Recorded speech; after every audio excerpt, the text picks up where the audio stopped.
اللہ کریم سب سے بڑا ہے۔ نبی اکرم نور مجسم صلی اللہ تعالی علیہ وسلم اللہ کے محبوب مطلق ہیں۔ ہم اللہ کے بندے ہیں اور رسول کائنات کے غلام ہیں صلی اللہ علیہ وسلم۔ ہمارا ایک بہت بڑا تعارف ہے، عباد الرحمن کہا ہے اللہ تعالیٰ نے اپنے بندوں کو۔ ہمیں کہا ہے کہ تم بہترین امت ہو۔ اللہ کریم نے اعزازات سے نوازا ہے۔ جن لوگوں کے پاس اتنی بڑی نسبتیں ہوں، اتنے بڑے حوالے ہوں، اتنی بڑی طاقتیں ہوں، ان کے پاس ظاہری طور پر اگر لوگوں کا جتھا نہ بھی ہو اور ظاہری طور پر اگر مال و اسباب وقتی طور پر نہ بھی ہوں، اقتدار، عہدہ اور بڑے لمبے چوڑے نعرے ان کے پیچھے نہ بھی لگ رہے ہوں، تو یہ بہت بڑا تعارف نہیں کہ اللہ کے بندے ہیں اور رسول کریم کے غلام ہیں؟ اور کیا یہ تعارف جینے کے لیے، زندہ رہنے کے لیے اور گردن اٹھا کر جینے کے لیے بہت بڑا تعارف نہیں؟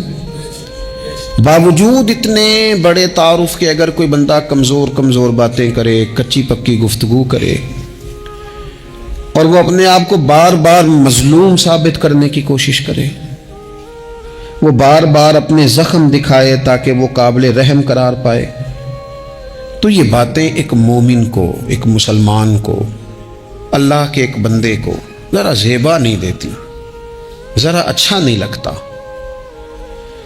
مسلمان اعصابی طور پر، ذہنی طور پر، نفسیاتی طور پر ایک طاقتور قوم ہے۔ مسلمان وہ قوم ہے جو مرعوب نہیں ہوتی، یہ روب دکھاتی ہے، روب۔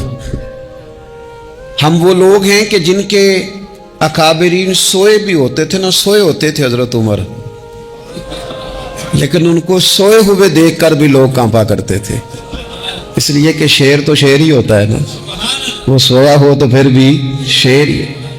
تو میں کچھ عرصے سے اس کمی کو بڑی شدت سے محسوس کرتا ہوں کہ لوگ، یعنی کوئی شخص بھی ملتا ہے تو وہ اس لہجے میں بات کرتا ہے کہ اسے مظلوم مان لیا جائے، قابل رحم مان لیا جائے، اس کی مدد کی جائے، اس پر توجہ کی جائے۔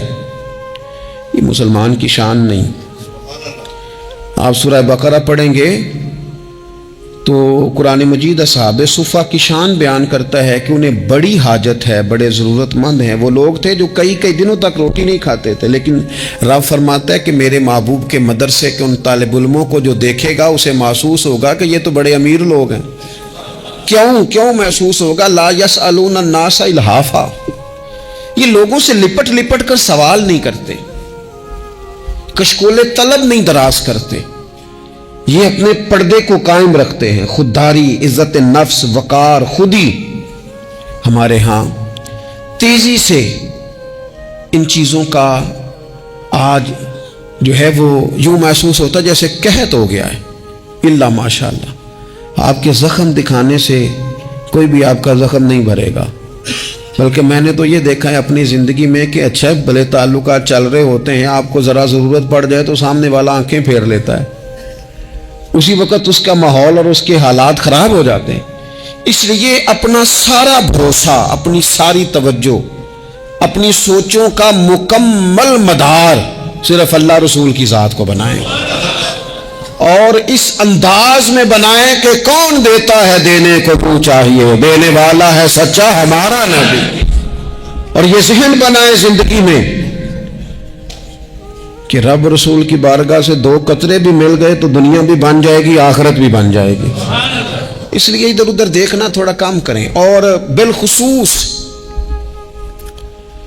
آج اپیل کروں گا، استاد اپنے شاگردوں کو، پیر اپنے مریدوں کو، باپ اپنی اولاد کو بڑی بڑی باتوں کا سبق پڑھائے، بڑی بڑی باتوں کا۔ اقبال نے شکوہ کیا ہے، اقبال کہنے لگے شکایت ہے مجھے یا رب خدا بندان مکتب سے، یہ جو انہیں کہتے ہیں کہ جناب پڑھ جاؤ گے تو روٹی اچھی ملے گی، یہ انہیں کہتے ہیں پڑھ جاؤ گے تو کار میں بیٹھو گے، پڑھ جاؤ گے تو کوٹھی بنا لو گے، یہ کیا سبق پڑھا رہے ہیں بھلا؟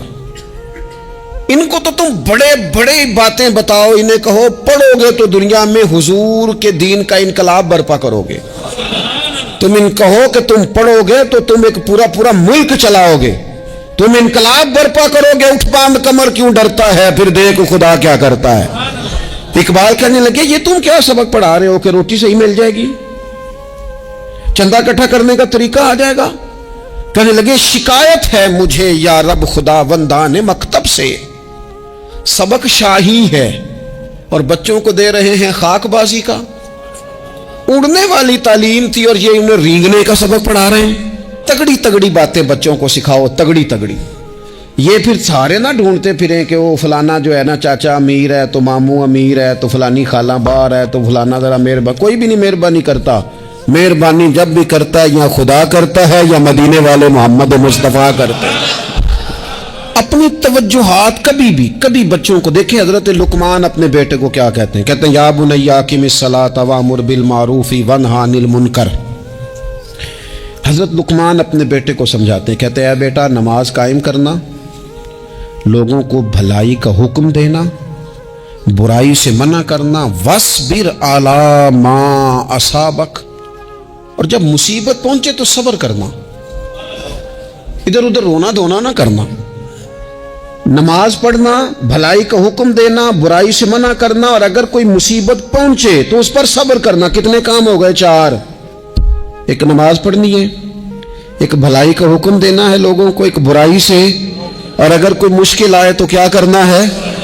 ان ذالک من عزم الامور، فرمایا بیٹا یہ بڑی ہمت والے کام ہیں، ہمت والے کام کرنا، ہمت والے، طاقتیں اپنی قائم رکھنا، کمزور نہ پڑنا، لوگ تمہارے آنسو نہ دیکھیں، کوئی تمہیں تڑپتا نہ دیکھے، چھوٹا چھوٹا زخم لے کر لوگ سگنل پہ کھڑے، چھوٹی چھوٹی مجبوریاں لے کر لوگ مانگنے کے لیے دروازوں پر کھڑے ہیں۔ امت مسلمہ کا یہ مزاج نہیں، یہ وقار نہیں، یہ انداز نہیں، ہم تو بانٹنے والے لوگ، چلے مشکل آ جاتی ہے، زندگی میں ضروریات پڑ جاتی ہیں، قرضہ صحابہ بھی لے لیا کرتے تھے، لیکن یہ جو لہجے آج ہم نے اختیار کر لیے، کمزور ہو جانا، کچا پڑ جانا، غریبی کا رونا، یہ انداز اہل ایمان کا، بچوں کو طاقتور ہونا چاہیے۔ میرے نبی کریم صلی اللہ تعالی علیہ وآلہ وسلم نے نا ارشاد فرمایا، ایسا نہیں ہے کہ کوئی بندہ کمزور ہے تو وہ ناپسندیدہ ہے، یہ نہیں فرمایا کہ جو بزدل ہے تو وہ بڑا کوئی کٹا ہوا آدمی ہے، لیکن حضور فرماتے ہیں، صحیح مسلم میں حدیث موجود ہے، حضور فرمانے لگے طاقتور مسلمان نہ اللہ کی نظر میں بزدل مسلمان سے زیادہ پیارا ہے۔ طاقتور ہے نا، اس کی شان زیادہ ہے، یہ جو با ہمت ہے، با حوصلہ ہے، جس کے اعصاب مضبوط ہیں، یہ رب کریم کی بارگاہ میں باوقار ہے، اللہ کے حضور اس کی قدر ہے۔ اور حضور علیہ الصلوۃ والسلام صحابہ کو دعائیں سکھایا کرتے تھے، اور تعلیم امت کے لیے خود بھی حضور وہ دعا فرمایا کرتے تھے، کہتے تھے اے اللہ بزدلی سے بچا، کنجوسی سے بچا، اے اللہ اس بڑھاپے سے بچا جو انسان کو بڑا پریشان کر دے۔ حضور دعائیں مانگا کرتے تھے۔ دیکھیں بیمار انسان ہو جاتا ہے، اگر وہ سوچے نا رب کی طرف سے ہے تو پھر بیماری کا لوگ بڑا مزہ لیتے ہیں، کیونکہ جب بندہ بیمار ہوتا ہے تو نفسانی خواہشات ساری ختم ہو جاتی ہیں۔ اور میں اکثر دوستوں سے کہتا ہوں کہ بعض چیزیں ایسی ہیں جو وجد میں لے آتی ہیں بندے کو، اگر وہ غور کرے تو۔ آپ یہ حدیث پاک سنیں، حضور علیہ السلام نے فرمایا بیمار کے ساتھ ضد نہ کرو کہ ضرور کھا، ضد نہ کرو، اس لیے کہ اللہ اسے کھلا بھی دیتا ہے، پلا بھی دیتا ہے۔ اب جب کسی کو پتہ چلے کہ میں بیمار ہوں تو رب مجھے کھلا پلا رہا ہے، تو مجھے بتائیے بیماری کتنی پیاری لگے گی، بیماری میں کتنا سرور آئے گا۔ پھر تو انسان ہمیشہ چاہے گا کہ مجھے وہ چیزیں ملیں جو مجھے اللہ تبارک و تعالیٰ کی بارگاہ کے قریب کر دیں۔ دوسری بات یہ ہے کہ میدان میں جب انسان اترتا ہے نا تو اسے ایک بات اپنے ذہن میں رکھنی چاہیے کہ جیت اور ہار یہ اللہ تعالیٰ کے دست قدرت میں ہے، لیکن جب وہ لڑے تو جیتنے کے لیے لڑے۔ ہمارے ہاں نا بہت سارے لوگ لڑنے سے پہلے ہی ہارے ہوئے ہوتے ہیں، میدان میں نکلنے سے پہلے ہی وہ کمزور باتیں کر رہے ہوتے ہیں، ابھی سفر شروع نہیں ہوتا، وہ کہہ دیتے ہیں نہیں جناب آپ کی بات تو ٹھیک ہے پر کیسے ہوگا، کیوں کر ہوگا، لوگ تو آج کل چلتے ہی نہیں، بڑے مسئلے خراب ہیں۔ اور پھر کچھ لوگ ایسے ہیں جن کی باتیں سن کر بندے بیک گیئر لگا لیتے ہیں، اور میں نے دیکھا باتیں کرنے والے وہیں رہتے ہیں اور کام کرنے والے کہاں سے کہاں چلے جاتے ہیں۔ یہ یقینی نہیں کہ جیتیں گے، لیکن جب میدان میں اترے نا تو پھر ہمیشہ جیتنے کے لیے اترے۔ کوشش کریں کہ میں نے اس انداز میں نکلنا ہے کہ میں نے نہ جیتنا ہے۔ حضرت مولا علی شیر خدا کرم اللہ تعالی وجہ الکریم سے کسی بندے نے پوچھا حضور آپ ہر میدان میں کامیاب کیوں رہتے ہیں؟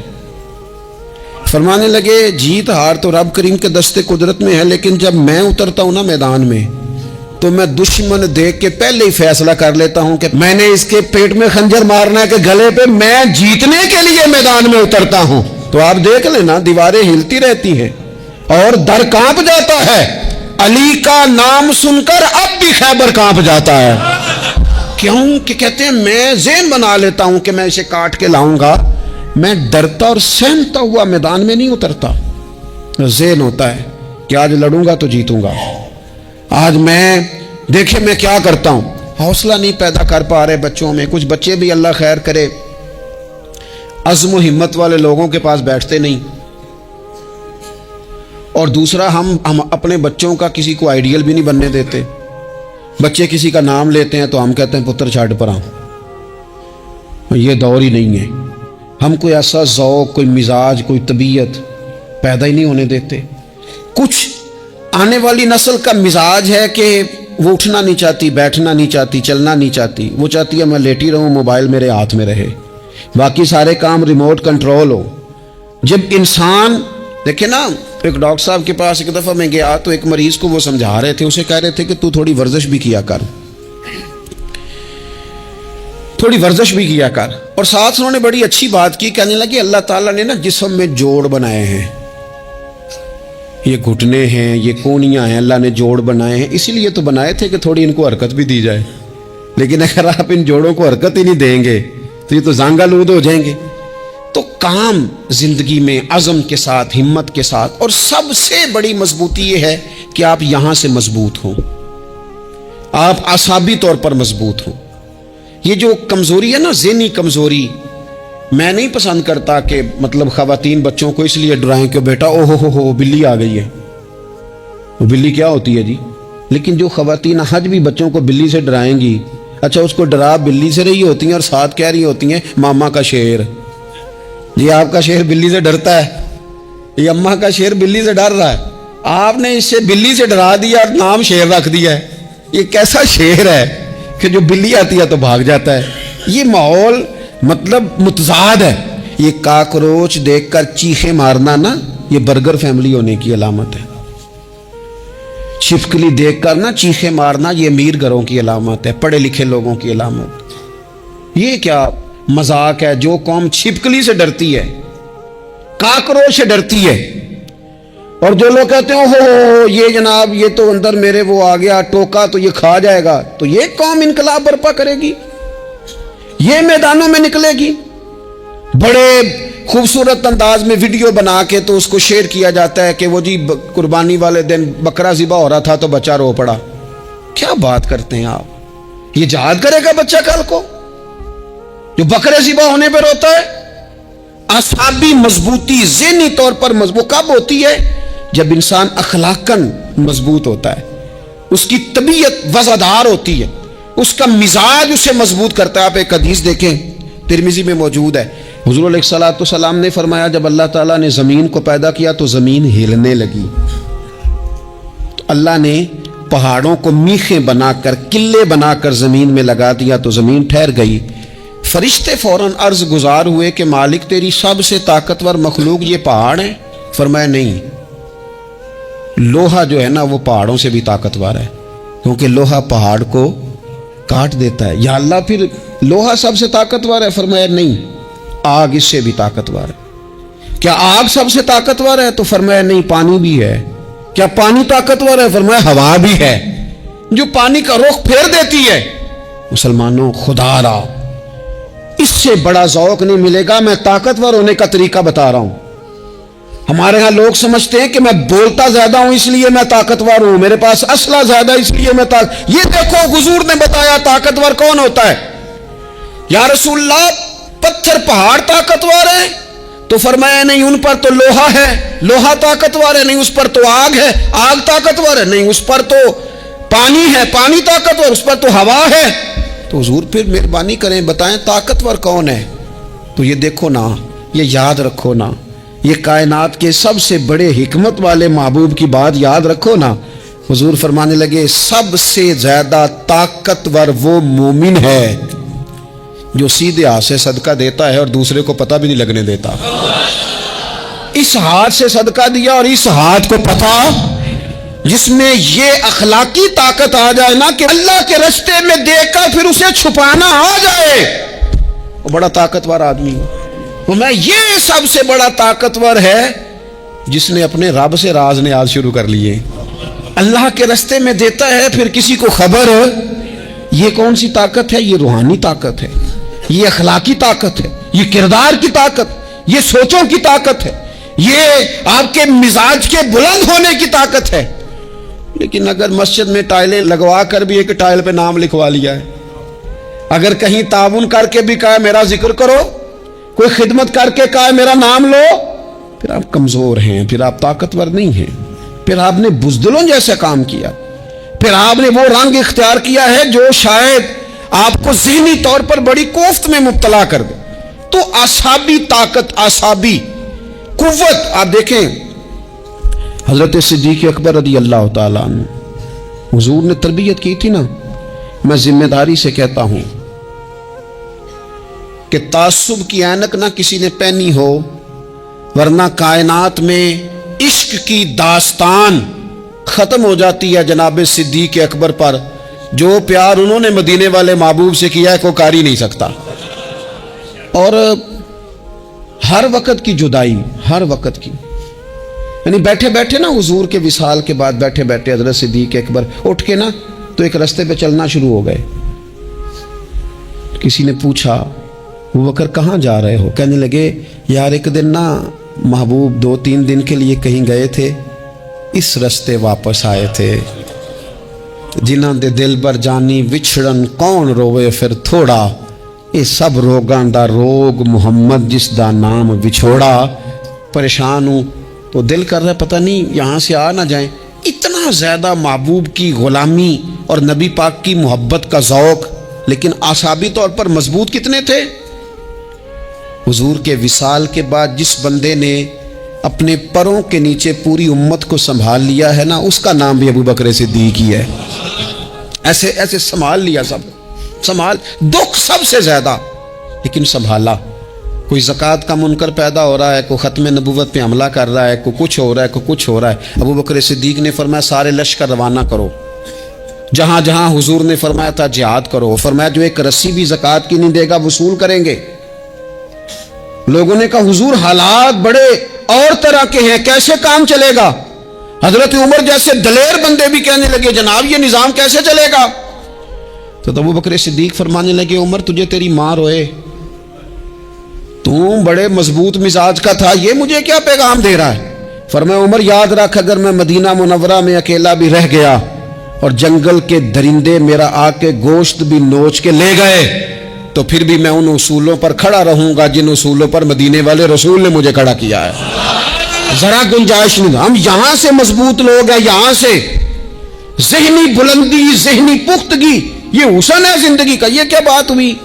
پرسوں فیصلہ کوئی اور تھا، سویرے پروگرام کوئی اور بن گیا، کل فلانے کا مرید تھا آج مجھے فیض نہیں ملا ادھر جا رہا ہوں، پرسوں فلانے کو استاد بنا بیٹھا تھا آج میرا پروگرام بدل گیا ہے، کل میری سوچیں اور تھیں آج میری سوچیں اور ہیں۔ جو قوم ساری زندگی تعین ہی نہ کرے وہ کام کیسے کرے گی؟ جو رستے کا آغاز ہی نہ کرے وہ منزل پر کیسے پہنچے گی؟ تو کمزور باتوں سے نکلیں، بزدلانہ سوچوں سے باہر آئیں، طے کریں زندگی میں یہ کچھ ہم نے کرنا ہے۔ میں نے کہا ہے نکلیں میدان میں جیتنے کے لیے، پھر رب کی مرضی ہے، پھر اللہ کی مرضی ہے۔ ساری زندگی صحابہ پر قرض رہا، قرضے بھی رہے، خدمتیں بھی ہوتی رہی، جہاد بھی ہوتے رہے،